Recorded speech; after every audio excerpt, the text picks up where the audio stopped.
लौट रहा था। थुंग थुंग एक देवड़ा था, फिर भी थुंग थुंग को दारू पीते देखकर उसकी पत्नी कभी कुछ नहीं बोलती थी, क्योंकि थुंग थुंग भले ही देवड़ा हो लेकिन कभी अपनी बीवी बच्चे को भूखा नहीं सोने देता था। वह अपनी बीवी और बच्चे से बहुत प्यार करता था और थुंग थुंग देवड़ा बना ही इसलिए था क्योंकि वह एक गरीब किसान था।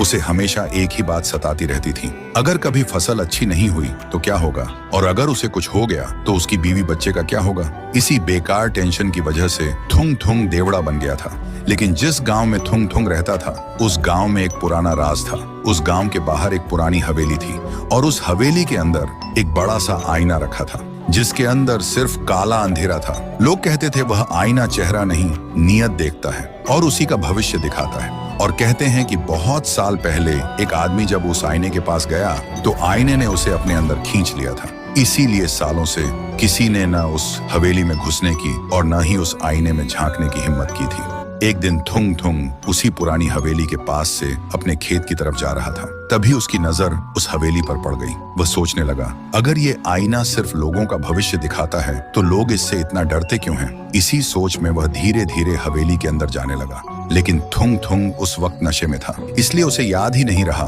कि वह आईना सिर्फ भविष्य नहीं बल्कि इंसान की नीयत भी देखता है। फिर वह हवेली के अंदर आकर चुपचाप उस अंधेरे आईने के सामने खड़ा हो गया और मन ही मन सोचा, बस इतनी सी दुआ है, मेरी मेहनत रंग ला जाए, मेरी बीवी बच्चे भूखे न सोए। और तभी आईने के अंदर उसका चेहरा नहीं दिखा बल्कि हरी हरी खेती लहरा रही थी, सुनहरी फसल हवा के साथ झूम रही थी और उसके घर से हंसी की आवाज आ रही थी। थुंग थुंग की आंखों में आंसू आ गए। वह बिना कुछ बोले आईने के सामने हाथ जोड़कर वहां से चला गया। पर यह सब गांव का एक चोर छुप कर देख रहा था।